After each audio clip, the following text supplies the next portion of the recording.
Bakit nga ba maaaring si Jose Rizal ang Jack the Ripper?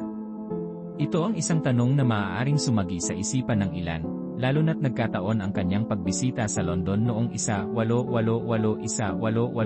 at muli noong 1891, ang mismong panahon kung kailan nangyari ang nakakatakot na mga krimen ni Jack the Ripper.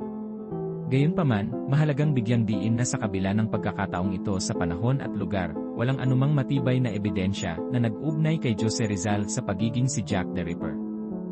Ang ideyang ito ay higit na isang haka-haka lamang, marahil bunga ng pagtatangkang pagdugtungin ang dalawang kilalang pangalan at pangyayari sa kasaysayan. Para mas maintindihan, balikan natin ang dalawang magkaibang mundo na ito.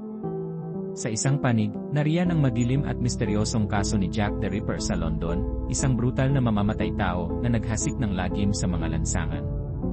Sa kabilang panig, naroon si Jose Rizal, isang Pilipinong intelektuwal, doktor, at manunulat na ang pangunahing layunin ay ang paglaya at pag-unlad ng kanyang bayan. Ang karakter at mga gawain ni Rizal, tulad ng mababasa sa kanyang mga nobela at sa mga tala ng kanyang buhay, ay nagpapakita ng isang taong may mataas na moralidad at dedikasyon sa kanyang mga prinsipyo. Ang brutal at walang habag na pagpatay na isinagawa ni Jack the Ripper ay lubos na sumasalungat sa kilalang pagkatao at mga paniniwala ni Rizal. Kaya, kahit na maaaring nakakaintriga ang pag-isip sa posibilidad na ito, dahil sa magkasabay nilang pananatili sa London, nararapat lamang na ibatay natin ang ating konklusyon sa mga tunay na ebidensya at sa masusing pagsusuri ng kasaysayan.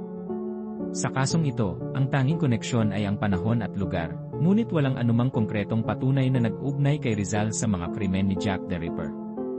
Ang kanyang tunay na kwento bilang isang bayani at intelektual ay sapat na makulay at makabuluhan, hindi na nangangailangan ng ganitong uri ng walang basehang misteryo.